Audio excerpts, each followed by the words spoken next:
Kodi bwanji Kondwani Nankhumwa komanso Michael Usi sanabwere ndi makalazi awo ansalu zachipani?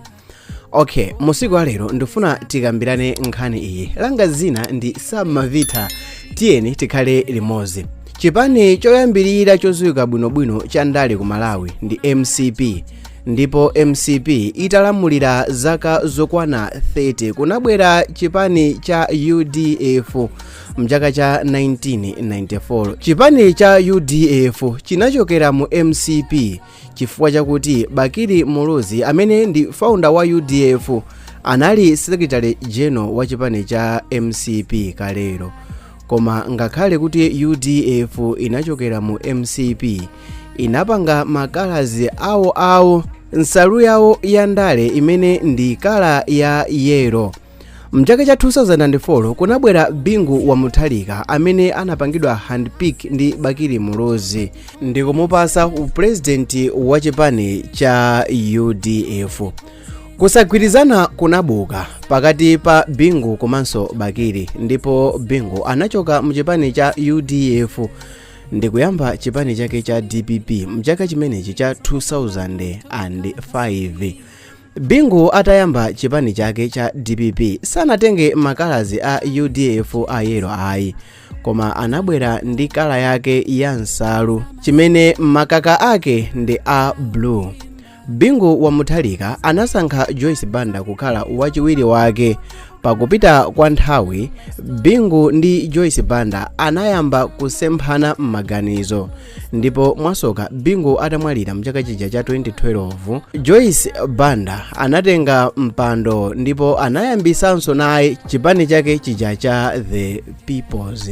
Ndipo Joyce Banda sanatenge makalazi a chipani cha DPP a blue ayi, koma anabwera ndi kala ya orange kukhala nsalu ya chipani chake. Ndipo mu 2014 chipani cha DPP chinabwereranso mboma, ndipo Peter Mutharika anatenga Saulus Chilima kukhala vice president wake. Koma pakupita kwa nthawi, Chilima anasemphana maganizo ndi Peter Mutharika, ndipo kenaka Chilima anayambisa chipani chake cha UTM.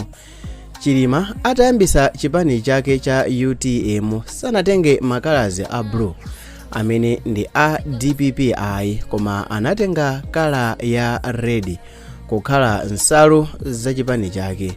Panopa nkhani yavuta sopano ndi ya Michael Usi ndi m'bale wake Kondwani Nankhumwa. Aja anyamata akumulanje Central.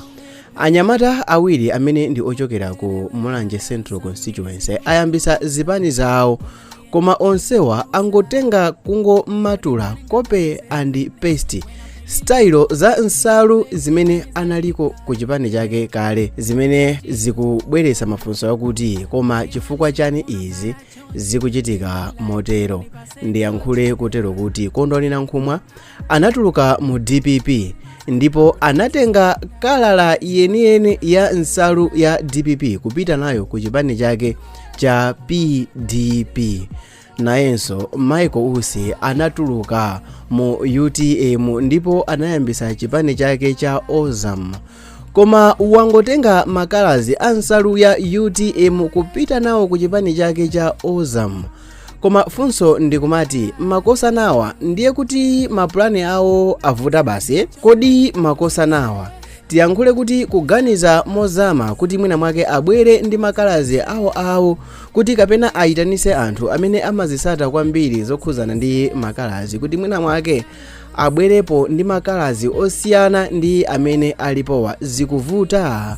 Okay, tiyankhule kuti Ozam ndi movement imene inalipo kuchokera kale, ndipo ife ngati Asamavita timayizindikira ndithu kuti Ozam ndi yakalekale ndipo ndi yakale kuposa UTM. Koma tiyankhule kuti makalazi a nsalu za Ozam sanali a red ngati a UTM. Chilungamo chake tikuchiziwa tonse panopa kuti makalazi a Ozam anali a sky blue ndipo ankaphambisiridwa ndi white. Koma panopa funso ndikumati ndi chifukwa chani uyu nyamata Kondwani Nankhumwa ndi m'bale wake Manganya sanabwere poyera ndi makalazi awo akanakhonza kutifunsa ife tikanakhonza kuwagawirako makalazi angapo amene mwina mwake akanakhonza kuchita outstanding, koma zikupereka mafunso kuti nchifukwa chani anthuwa atenga makalazi a zipani zawo zakale kupitisa pa zipani zawo zatsopano. Langa dzina ndi Sam Mavita. Ngati muli ndi yankho